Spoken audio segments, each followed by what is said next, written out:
आज हम बात करेंगे दुनिया की उस जगह की जहां अगर एक छोटी सी चिंगारी भी लगी तो पूरी दुनिया की इकोनॉमी खाक हो सकती है। हम बात कर रहे हैं स्ट्रेट ऑफ हॉर्मज़ की। पश्चिम एशिया में चल रहे तनाव और युद्ध के बीच आखिर क्यों यह छोटा सा समुद्री रास्ता दुनिया की नींद उड़ाए हुए है। चलिए आज की इस 5 मिनट की स्पेशल रिपोर्ट में सब कुछ विस्तार से समझते हैं। आज समझेंगे कि यहाँ क्या हो रहा है और अगर ये रास्ता बंद हुआ तो क्या दुनिया के पास कोई प्लान बी है। क्या आप जानते हैं कि दुनिया का 20% कच्चा तेल सिर्फ एक 33 किलोमीटर चौड़े रास्ते से गुजरता है।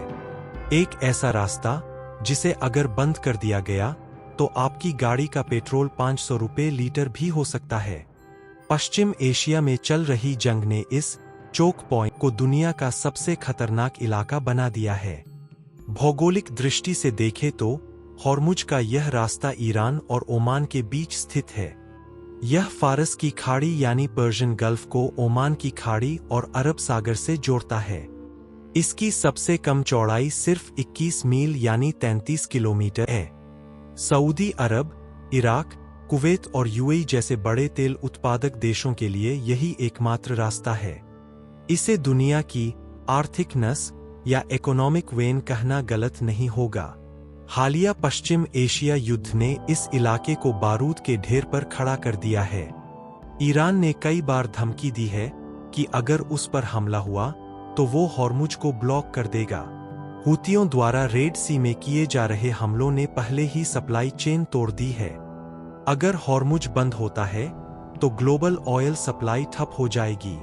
इमेजिन कीजिए, अमेरिका से लेकर भारत तक हर देश की इकोनॉमी घुटनों पर आ जाएगी। इसके परिणाम क्या होंगे?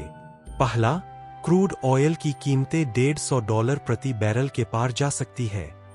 दूसरा, शिपिंग इंश्योरेंस इतना महंगा हो जाएगा कि खाने पीने की चीजों के दाम आसमान छूने लगेंगे। भारत जैसा देश जो अपनी जरूरत का 80% तेल इंपोर्ट करता है, उसके लिए यह किसी बुरे सपने से कम नहीं होगा।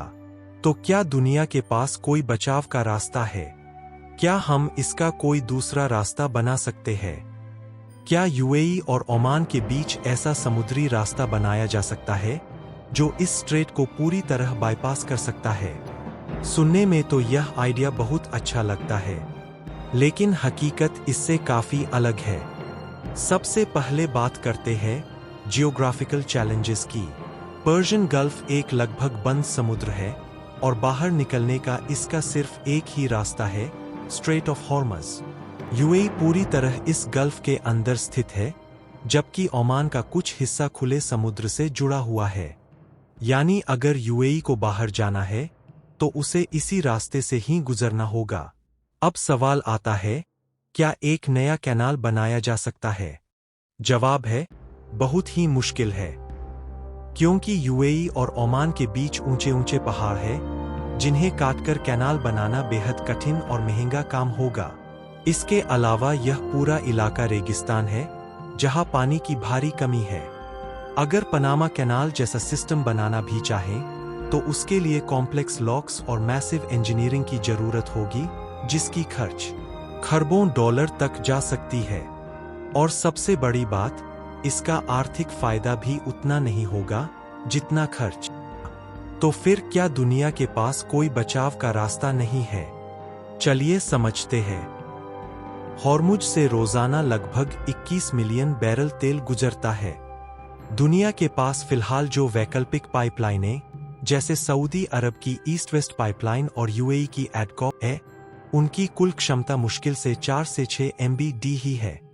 यानी अगर हॉर्मुज बंद होता है तो पाइपलाइनें केवल 20 से 25% तेल ही संभाल पाएंगी। बाकी 75% तेल के लिए दुनिया के पास कोई जमीनी रास्ता नहीं है। तेल को तो पाइपलाइन में डाला जा सकता है, लेकिन LNG लिक्विफाइड नेचुरल गैस को नहीं। कतर दुनिया का सबसे बड़ा LNG एक्सपोर्टर है और उसका 100% शिपमेंट हॉर्मुज से ही निकलता है।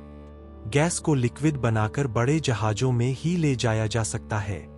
हॉर्मुज के अलावा कतर के पास गैस बाहर भेजने का कोई दूसरा फिजिकल रास्ता मौजूद ही नहीं है। हॉर्मुज को पूरी तरह बाईपास करने के लिए हजारों किलोमीटर लंबी नई पाइपलाइनें और नए समुद्री पोर्ट्स, जैसे ओमान के फुजैराह या सऊदी के यानबू में, बनाने होंगे। दूसरा चैलेंज एक्सेस एक्सपेंसेस। ऐसे प्रोजेक्ट्स को पूरा करने में 10 से 15 साल का समय और सैकड़ों अरब डॉलर का खर्च आएगा। कोई भी देश इतने बड़े जोखिम वाले निवेश के लिए तैयार नहीं है, क्योंकि उन्हें उम्मीद रहती है कि युद्ध खत्म होने पर हॉर्मुज फिर खुल जाएगा।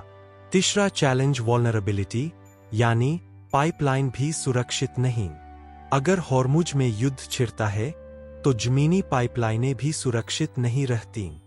पाइपलाइनें हजारों मील तक खुले रेगिस्तान में फैली होती है। ड्रोन और मिसाइल तकनीक के दौर में दुश्मन के लिए एक पाइपलाइन को ब्लास्ट करना किसी जहाज को डुबाने से कहीं ज्यादा आसान है। यानी प्लान बी भी हमले की जद में रहता है।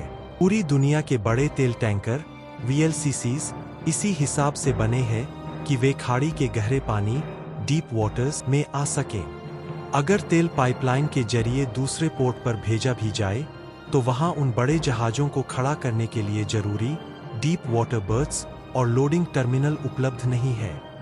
तो सवाल है, क्या दुनिया के पास कोई बचाव का रास्ता है? नहीं। एकमात्र असली समाधान है शांति और कूटनीति, यानी गुड डिप्लोमेसी। दोस्तों, हॉर्मुज का संकट सिर्फ एक युद्ध नहीं, बल्कि पूरी दुनिया की स्टेबिलिटी का सवाल है। आपको क्या लगता है, क्या दुनिया इस संकट को टाल पाएगी? कमेंट्स में जरूर बताएं। वीडियो पसंद आया तो लाइक करें और सब्सक्राइब करना न भूलें। मिलते हैं अगले वीडियो में।